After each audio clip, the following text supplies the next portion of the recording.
Donald Trump is on the march. Just minutes ago, he signed an executive order that could blow up Obamacare, and the left is going nuts. We're really sorry to hear that. We hate when the left goes nuts. We want them to be as happy as they can possibly be. I'm lying. Serial abuser Steven Crowder will come on and talk about Harvey Weinstein if we can get him parole. And Harvey Weinstein he's spoken out for himself about these encounters he keeps having with women in the shower, and he even released a video to show it's all very perfectly harmless. Here it is.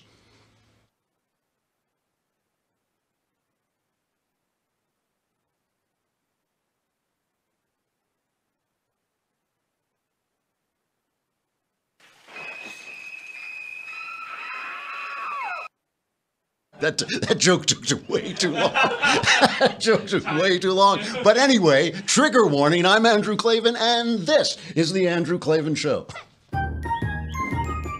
I feel hunky-dunky, life is tickety-boo. Birds are winging, also singing hunky-dunky-doo. Ship-shape, tipsy-toppy, the world is zippity-zing. It's a wonderful day, hurrah, hooray! It makes me want to sing. Oh, hurrah, hooray! Oh, hooray, hurrah! Man, this week shot by. I mean, I cannot believe it is already, the Klavanless weekend is already upon. No, it's not. No, it's not. Another kingdom, if the devil does not stop us, another kingdom will be released tomorrow. Me and Michael Knowles have put together a fictional podcast, a story. Knowles performs it. I wrote it, and we're releasing it on Ricochet because it's filled with bad language and sex and violence, and so we didn't want to put it here where we know that decent people come, you know. Also on Tuesday, October 17th at 5 p.m. Eastern, 2 p.m. Pacific, our second episode of The Conversation is coming up, and it features, it says right here, the Daily Wire's own Andrew Klavan. Oh, wait, that's me. It's hosted by Alicia Krause. I get to see Alicia Krause. I love Alicia Krause. And all the mysteries of the universe will be solved, and all of your life's questions will be answered as we live stream on both the Daily Wire Facebook page and YouTube channel. Everyone can watch, but only subscribers can ask the questions. And as you know, when I answer your questions, the answers are guaranteed 100% correct and will change your life every now and again for the better.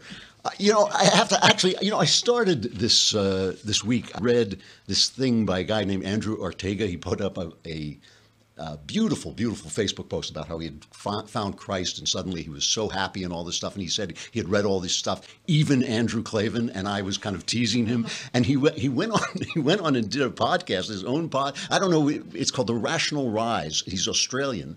And he went on and he held up my book, and he was laughing about it too, but he said he meant it as a compliment. And he said this about my book, The Great Good Thing. Listen to this. I found this actually very touching. Honestly, the internal experience that came after finishing this book and hearing about the epiphanies and the awakening of this man who I believe thinks very, very similarly to me from the way he describes it, and who was staunchly rational and really didn't want to go to these places that seem irrational. To experience his journey must have been the final push for me, because after I read this, I had another massive spiritual experience, and it lasted for days. And that was when I finally said to myself, all right, Jesus, I'm yours, Read my book, had a massive spiritual experience that lasted for days. Do not let this happen to you, The Great Good Thing. But enough about me. Let's talk about watches. Movement is making these beautiful, beautiful watches, and they're just a fraction of the price of this kind of watch, this elegant watch that you would find in a store. It would cost you, I don't know, it would probably cost you up to $400, maybe even more. These start at $95, and they really are nice. They're really nice. Movement is spelled MVMT. That's how they save money, is they leave the vowels out, and that's why they can sell the watches so cheap. Or maybe it's something else. I have one everywhere I go. People notice it. It is really flashy. It's not flashy. It's very modern kind of a very simple, basic, beautiful things. It was made by two guys. These two guys were just sitting around. They have the exact same problem I have, which is I love timepieces, but it's just not what I want to spend all my money on, I mean, it's like, there's just something about it. It stops me. I think it's just too much, the way they charge for watches is just too much, but I do love a good watch. Go on their site. Movement, MVMT.com. Go on their site and you can get 15% off today with free shipping and free returns. MVMT.com/Andrew, movement.com/Andrew, and that'll get you the 15% off, and it'll all tell them that we sent you, which is really helpful for us. The watch has a beautiful, clean design. It makes a great fashion statement, and it won't cost you anything like it would if you went and got it in a store. Now is the time to step up your watch game. Go to movement.com/Andrew, MVMT.com/Andrew. Join the movement, or join the movement without the vowels.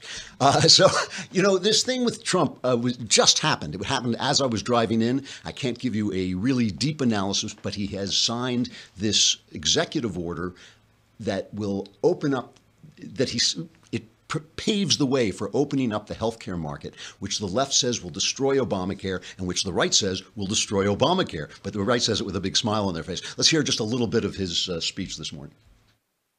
This order takes first steps to make it easier for businesses to help their workers afford high quality and more flexible health care through reimbursement accounts. With these actions, we are moving toward lower costs and more options in the health care market and taking crucial steps toward saving the American people from the nightmare of Obamacare. Today is only the beginning.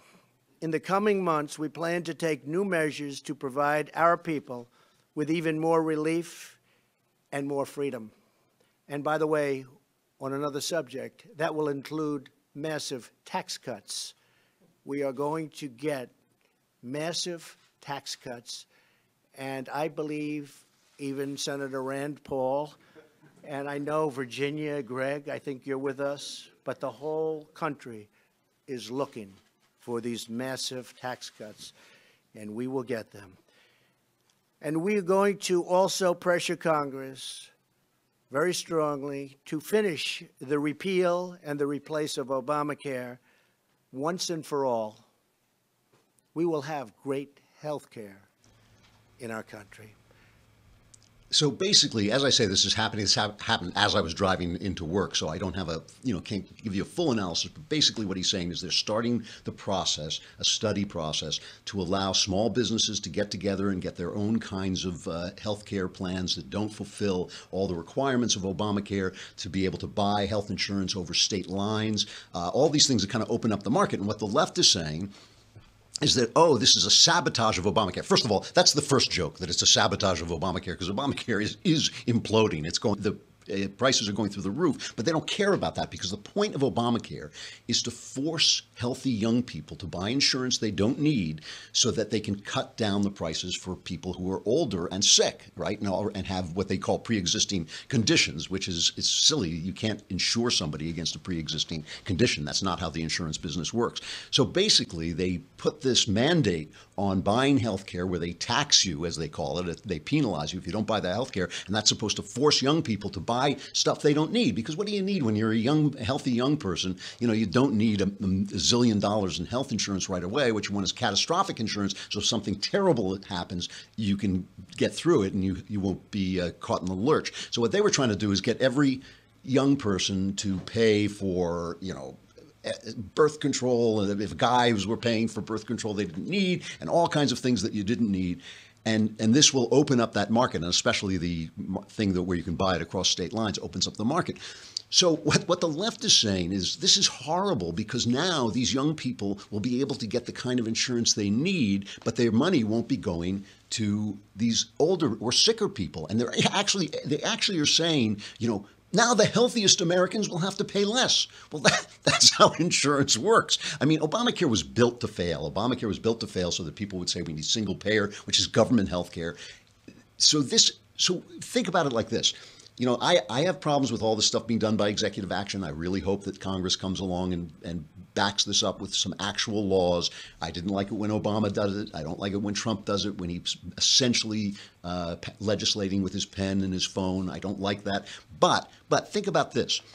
If a law collapses because you make people more free, the law was inherently bad. Okay, that's the answer. So whatever the left says, whatever it complains about, if a law collapses because you make people more free, the law was bad. If the law collapses because you give people more choice, that's bad. If the law collapses because you allow competition and you allow prices to go down, the law was bad.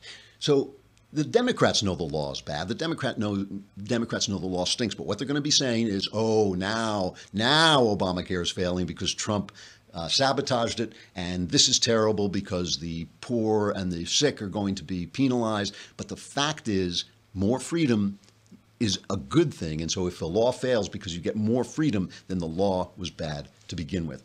So I don't want to beat a dead movie producer, but I have to talk a little bit more about Harvey Weinstein, especially before Steven Crowder comes on, because I want to talk to him about it too. And if we can extradite him, I think we have the extradition process is underway, and we'll hope to bring him back from where he is in Europe. I think with Roman Polanski hiding out. Yeah. But here's the thing. I've been watching the reaction, and what really disturbs me is the way the right is reacting to the Harvey Weinstein sex scandal, because this is the way the left wins the culture even when they lose.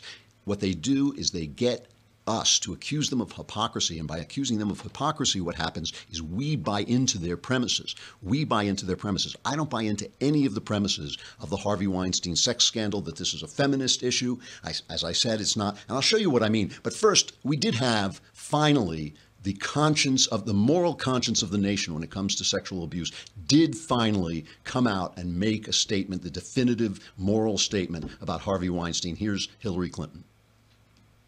I was just sick. I was shocked. I was appalled.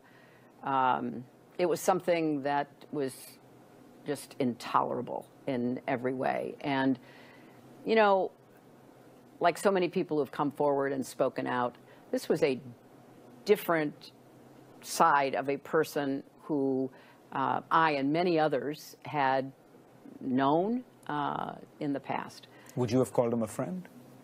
Yes, I probably would have. And so would so many others. You know, people in Democratic politics for a couple of decades appreciated his help and support.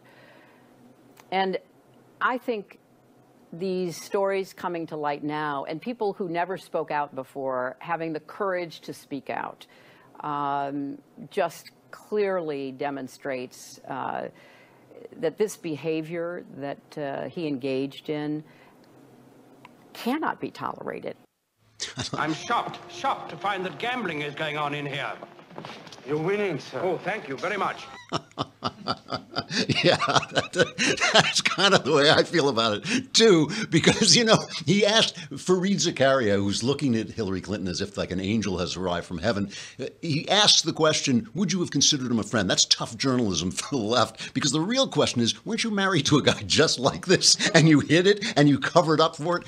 Also, I also have to play this. Harvey Weinstein himself spoke out as he's walking. The paparazzi are surrounding him, and I just love this whole interchange, because the entire structure that has protected Harvey Weinstein all these years, it's like 30 years he's been doing this, is in display as he talks to the press, his obvious pals. Don't follow. Don't follow. I'm being good. Okay. Harvey, are you doing okay? I'm hanging it. I'm trying my best. Thank you, man. Thanks, guys. Don't follow.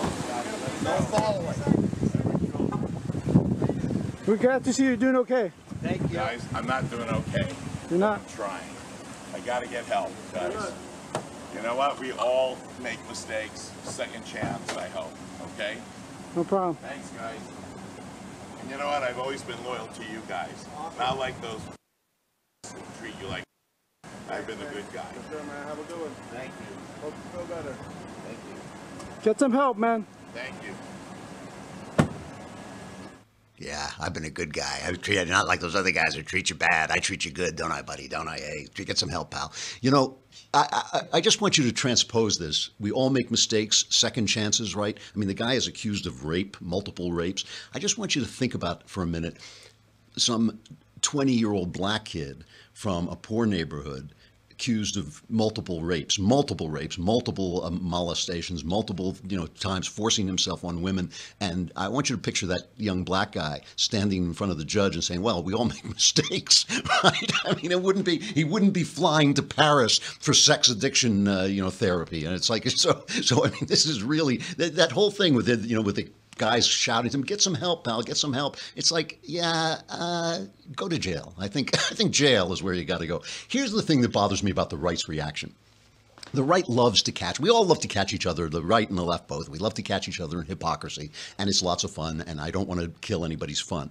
But the problem is a lot of times we're accepting certain premises of the left, and we're allowing the left to own the culture. And I want to show two clips that illustrate this. Each one illustrates a different way in which we're allowing the left to claim our culture and to basically we're accepting their ideas of what is right, what is wrong. First, Jimmy Kimmel. Jimmy Kimmel, as we now know, is the conscience of the nation. We now know CNN told us he's the conscience of the nation. And every time Jimmy Kimmel sheds a tear, an angel gets his wings and a new law has to be passed. Every tear that falls from Jimmy Kimmel's eye, becomes is written into the Constitution. So to get back at Jimmy Kimmel, they put out the fact, and Jimmy Kimmel started out doing what was called the Guy Show, the Man Show. Yeah. And so it was about this kind of, let's all be kind of loudmouth, ordinary guys together, kind of giving it to feminism a little bit. And here he is doing a routine. I think that I can't tell whether this is from his show or from the Man Show. And he does this routine where he goes, it's what they call in the business MOS, man on the street. He goes out, except it's women on the street, and he goes out and he gets women to feel him up, basically, because he's got something in his pants, and can they tell what it is? And here's a clip of this.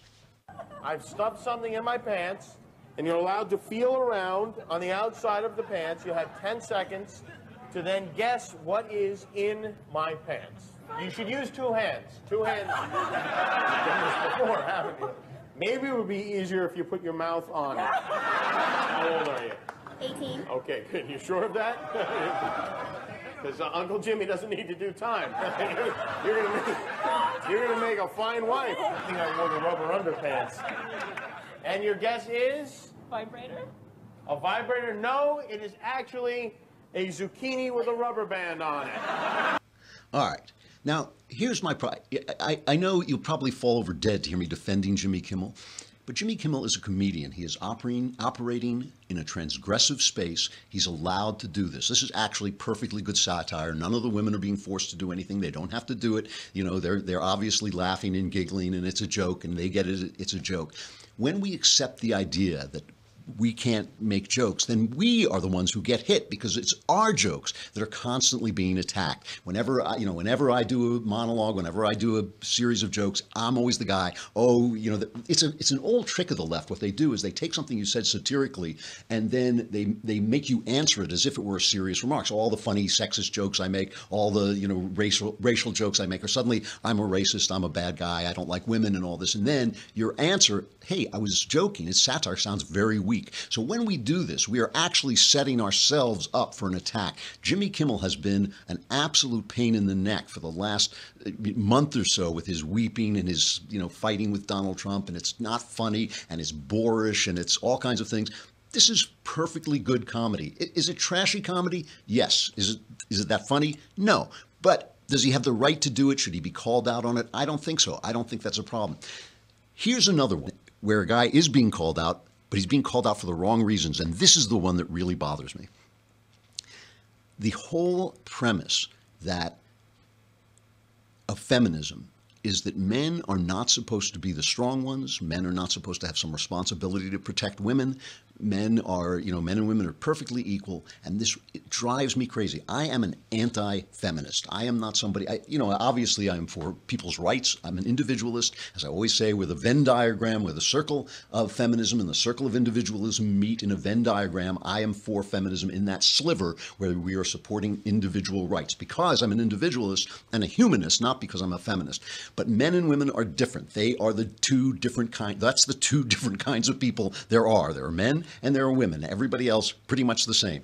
So I believe that feminism is a degrading, hateful, mean, divisive philosophy that has poisoned a lot of the relationships in ordinary people's lives. I mean, that's the thing. You know, some woman at the New York Times goes around and mouths off, but it trickles down so that when you go on a date, suddenly you're in a fight and you don't know why. Okay, so Ben Affleck is now being hit. The actress Rose McGowan. He said he didn't know about Harvey Weinstein, and obviously Ben Affleck is one of the boys, and he knows about Harvey Weinstein. And Rose McGowan called him out on this and said, "I heard you say that you knew about this, so you're lying." So Twitter banned Rose McGowan, okay? Which is utterly amazing to me. It's utterly amazing. They banned the actress for calling out Ben Affleck. But then, of course, they pile on to Ben Affleck and they start to say, hey, you know, you've done all this thing. One woman, a makeup lady named Anna Marie Tendler, she's the wife of John Mulaney, a funny comedian. I like John Mulaney. And she says he grabbed her at an awards show. And they're hitting him for this obviously drunken interview he did, I think it was on MTV, with a woman named Hilaire Burton. And he basically, you know, he's making out with her during the interview. Let's play a little clip. Let's do it. If we can do the interview like this. Okay? Oh, you're really sweet. That's a lovely perfume you have on. What's the story? What do you mean? Usually ice cream? No, usually your perfume intoxicating. It's very wonderful. Well, you usually show a lot more cleavage than this. What's the story? Why are you covering it up today? Well, it's Sunday morning. It's Sunday morning. That never stopped you before from getting the out. How are you trying to fool Sunday morning? You could be in church. You usually have that rack on display. God, what a slob. I'm sorry, that was not Hilaire Burton. That was a different interview. He's feeling of a different woman. You know, but I actually want to talk about this interview for a minute because the woman is obviously playing along. And Hilaire Burton said at the time she was a kid and she laughed to keep from crying, right? So my question is this: if the woman is playing along, if the woman is laughing, why is it wrong? You can see that that's it's a slobby, piggish way to treat anybody, obviously, but you're treating a lady like that. Why is it wrong for him to do that? Why is it wrong for Ben Affleck to do it? If she's playing along, if she's laughing, if she's not protesting, if she's not saying help police, why is it wrong for Ben Affleck to do that? Well, it's wrong because he's a man and he has a responsibility to take care of her a little bit. He has a responsibility to protect her. It's wrong because feminism is wrong. If feminism were right, he'd be in the clear. He'd be totally in the clear. What's the difference? What's the difference? She's equal, he's equal. If she's not going to punch him like in the movies and he's not going to fly over, you know what? Why should he stop? Why should he stop? He should stop because he should be a gentleman, not a feminist. I mean, this is the problem. You remove gentlemen from the equation.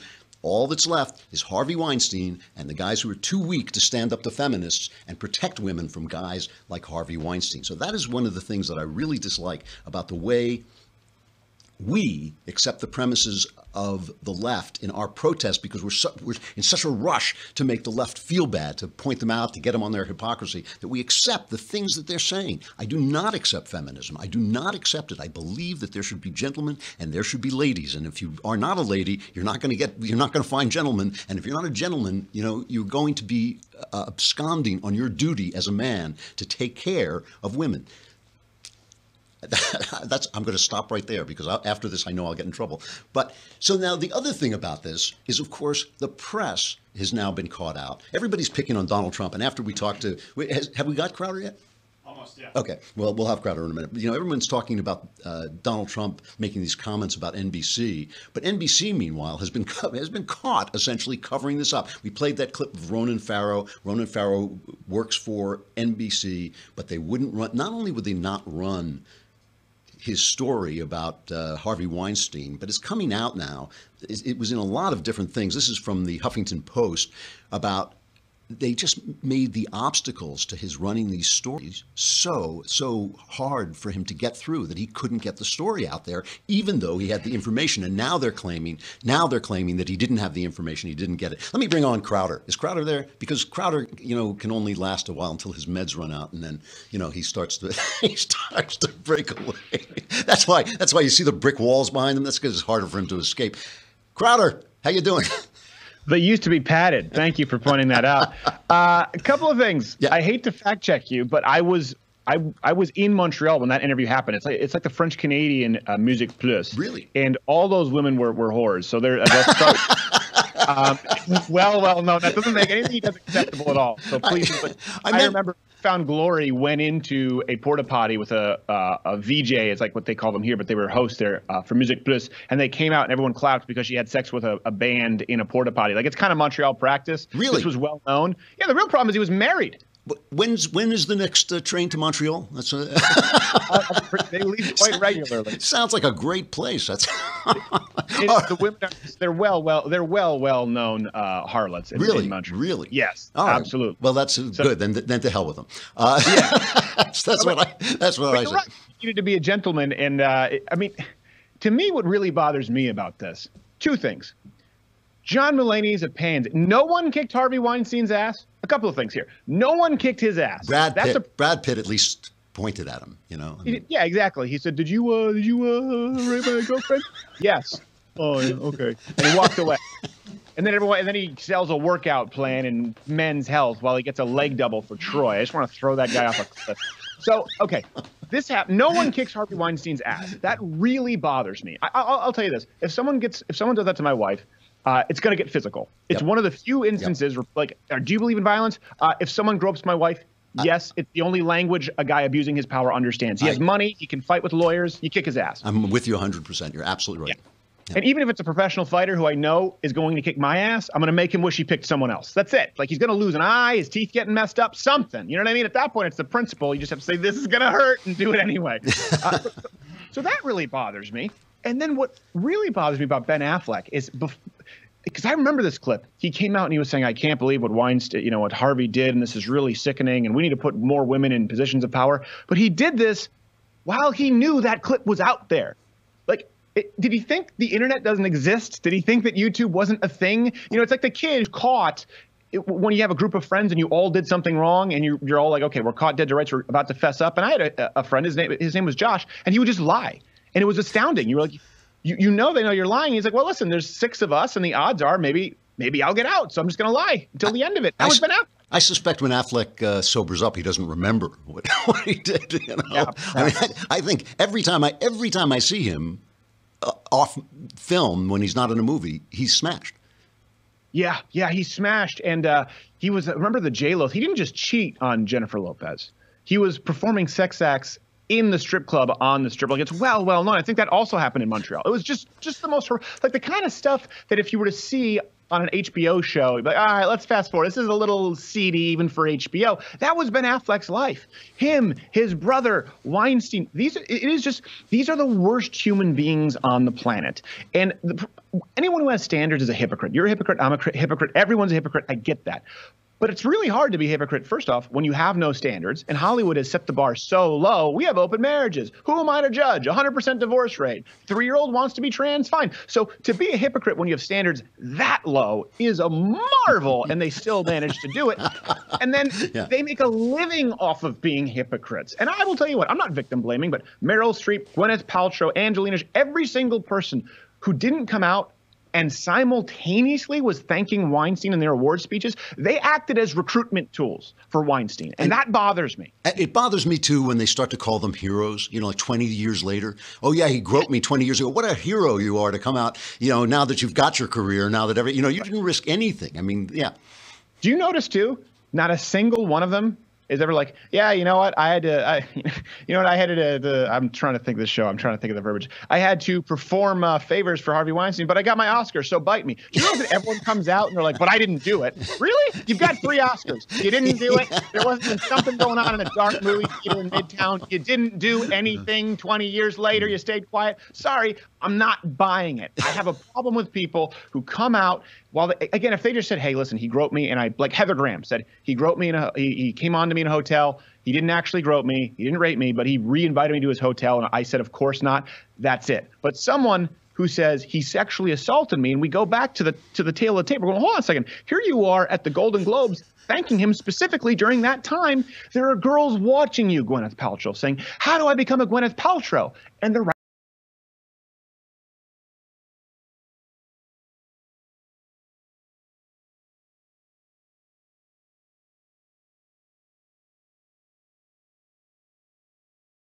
he met her, he said, "Did I try anything with you?"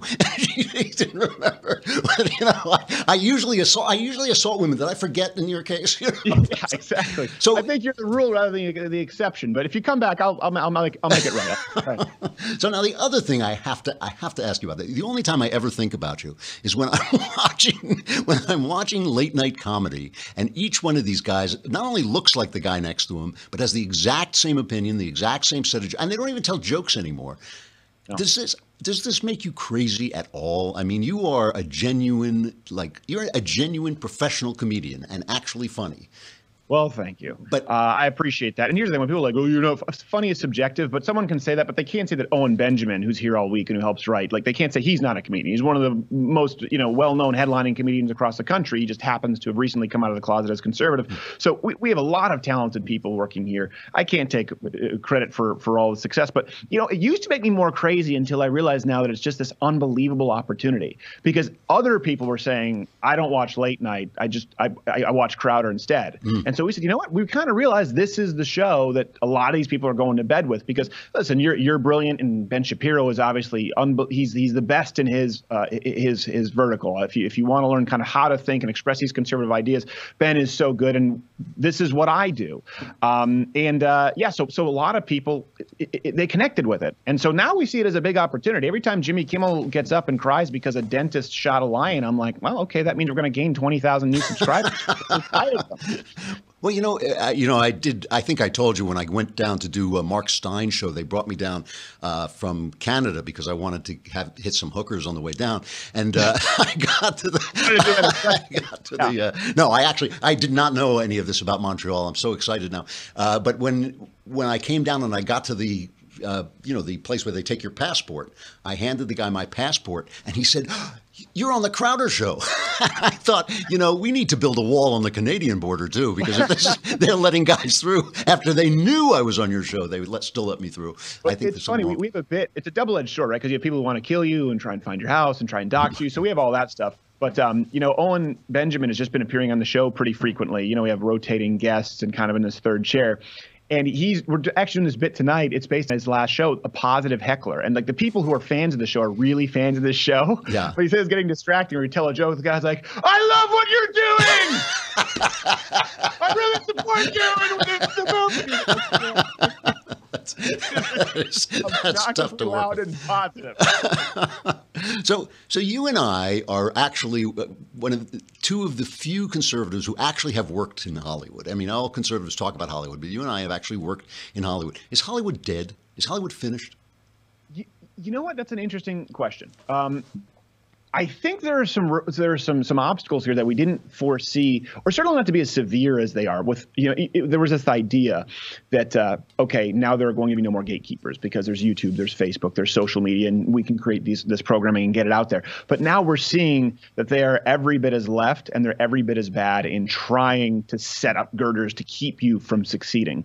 So the difference is, they've already created the monster. The difference is, like, YouTube is going to be really hard to take down a channel of mine, with hundreds and hundreds of millions of views and over 1 million subscribers here by the end of the month. It looks bad.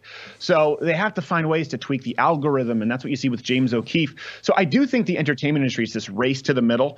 Jimmy Fallon is lucky to get 2.5 million viewers. Yeah. Letterman, when he was losing to Leno, was getting 6 million. Carson was American Idol, 20, 30 million, depending on the night. So everyone's kind of racing to the middle where it's so fragmented. People can find what they want. But I think we see media and the entertainment industry kind of in its death throes here, reaching out to, they were late to the YouTube. My best to just drop the Moabs on them where I can.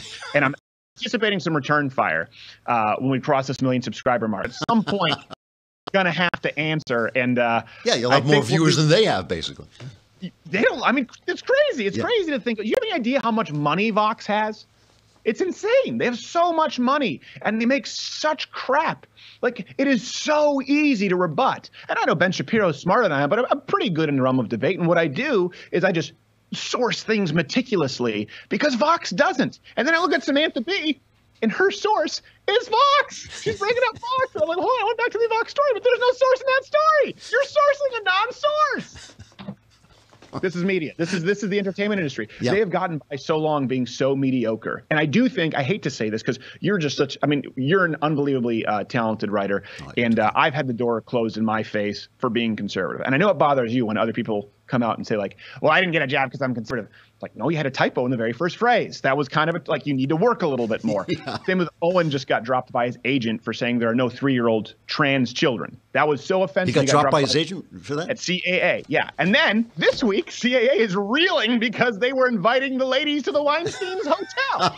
So, I mean, some say it's providential. But I do hate it when conservatives just use it as an excuse saying, oh, it's because of my beliefs. But I've genuinely experienced that. And I do think that we're seeing now in the industry, you were not allowed to be. You mean to tell me there's no one on the right? Let's exclude myself because I know it would seem self-aggrandizing here, but there's no one on the right who would be willing or capable to do a better job than Larry Wilmore, Samantha Bee, or Jordan Klepper. Get out of here. No one believes that. Yeah, absolutely. Stephen Crowder, the Louder with Crowder show.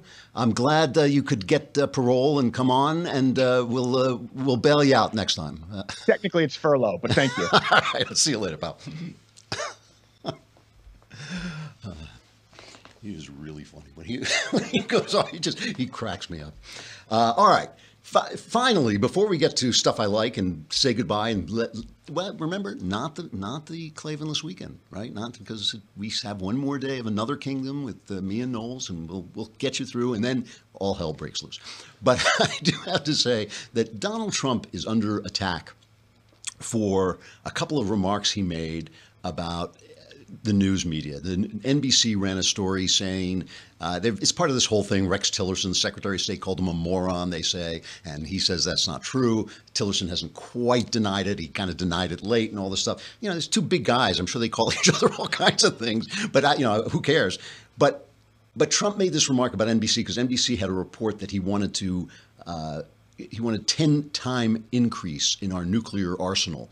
And apparently he denies this, Mattis denies it, and Trump said this about NBC. I never discussed increasing it. I want it in perfect shape. That was just fake news by NBC, which gives a lot of fake news lately. No, I never discussed. I think somebody said I want 10 times the nuclear weapons that we have right now. Right now we have so many nuclear weapons. I want them in perfect condition, perfect shape. That's the only thing I've ever discussed. General Mattis put out a statement, or is putting out a statement, saying that was fake news, that it was just mentioned that way. And it's frankly disgusting the way the press is able to write whatever they want to write.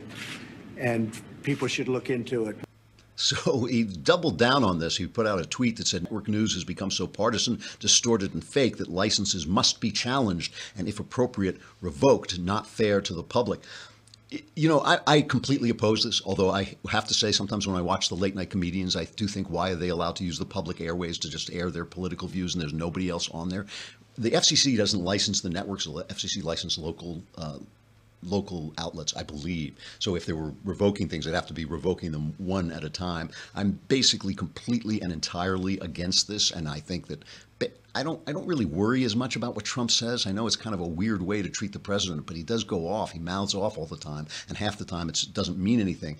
But, you know, it was really interesting to me that Rush Limbaugh, who is, of course, the Mac Daddy of all right-wing commentators, and deserves to be because he is just so very, very good at what he does.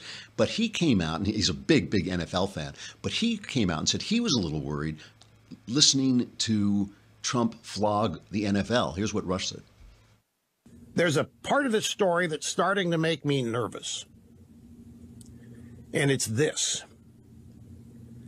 I am very uncomfortable with the President of the United States being able to dictate the behavior and power, or the behavior and of anybody. That's not where this should be coming from. Trump is continually tweeting, and I know what he's doing, and I understand why he's doing it, and his motives are pure, don't misunderstand. But I don't think that it is useful or helpful for any employee anywhere to be forced to do something because the government says they must. That scares the hell out of me.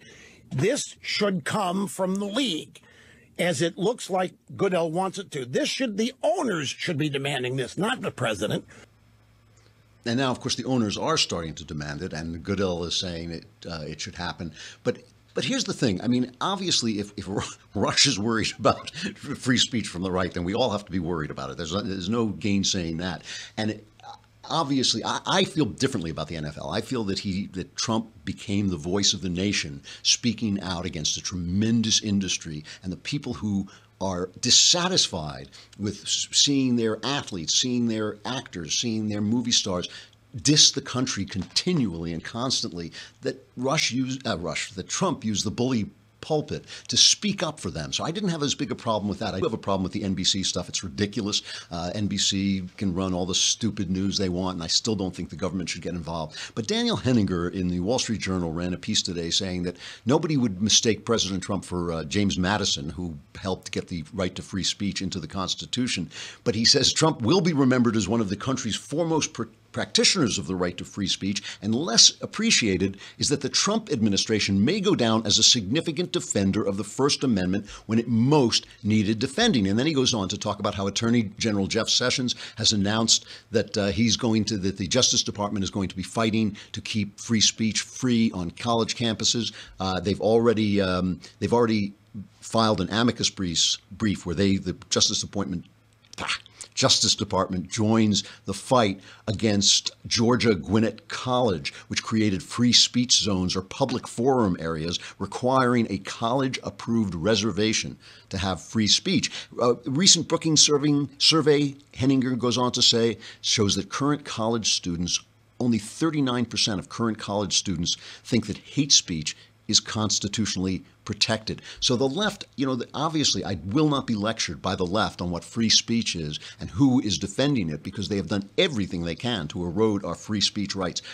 Trump goes off, he says dumb things. Sometimes he just says dumb things. This thing about NBC is one of them. But I do feel that Donald Trump, our president, also has a right to free speech, and he has done nothing to hamper the free speech of the NFL except express his opinion. I think he has the right to do that. I hate to disagree with Trump because he is 98.5% correct most of the time, and I'm only 100% correct. Oh, wait. All right, let's stuff I like. I got to tell you about a book I read, a novel I read called Submission. And Submission came out in 2015. It's the third novel I've read by the French writer whose name for an American is unpronounceable and unspellable. His name is Michel, and I pronounce it Houellebecq, but when I hear it, it's pronounced Houellebecq or something. He's a French guy. Who knows? It's Michel. So I'm going to call him Houellebecq because that's the only way I know how to pronounce it. And almost every book he writes is the same, and it always is. This book came out on the day, it was released on the day of the Charlie Hebdo killings. Remember, the Muslims went in and killed Charlie Hebdo, like 12 guys in the Charlie Hebdo magazine because they were making fun of Muhammad and making fun of Muslims. And this book came out on that day and, of course, created a firestorm, became an instantaneous bestseller. Houellebecq writes the same book over and over again, which is about dissolute Frenchmen being dissolute, sleeping with everyone they can sleep with, getting drunk with everybody, more sex, and then Muslims start killing people. This one, though, is a little bit different, or at least he has mastered the form. This is a book about the political takeover of France by an Islamic candidate. So no laws are broken, there's no violence, nothing happens. It is just an election, because they have those parliamentary things where people have to form parties, and it's just an election where an Islamic candidate winds up running France. And what is so devastating about this book is how realistic it is. And it's a literary novel. I read it in translation. I can't read French, but I read it in translation. It's a literary novel, so it's not an easy read. It's not a mystery story or something like this. It's incredibly deep. It has an incredible bite of reality to it. And to watch this guy in his empty Western world, without faith, he can't believe in the Christian belief anymore. He's immersed in literature, but it's kind of an empty immersion because he's not finding anything spiritual there. His relationships with women are purely sexual. It really hardly matters whether he's sleeping with a prostitute or whether he's sleeping with a woman who loves him. It doesn't really matter to him. And Islam has, Houellebecq has called it the stupidest religion, but it has those elements of spirituality and respect for men and women, and men having their differences. It has those things, even if it has them in a sort of horrifying form.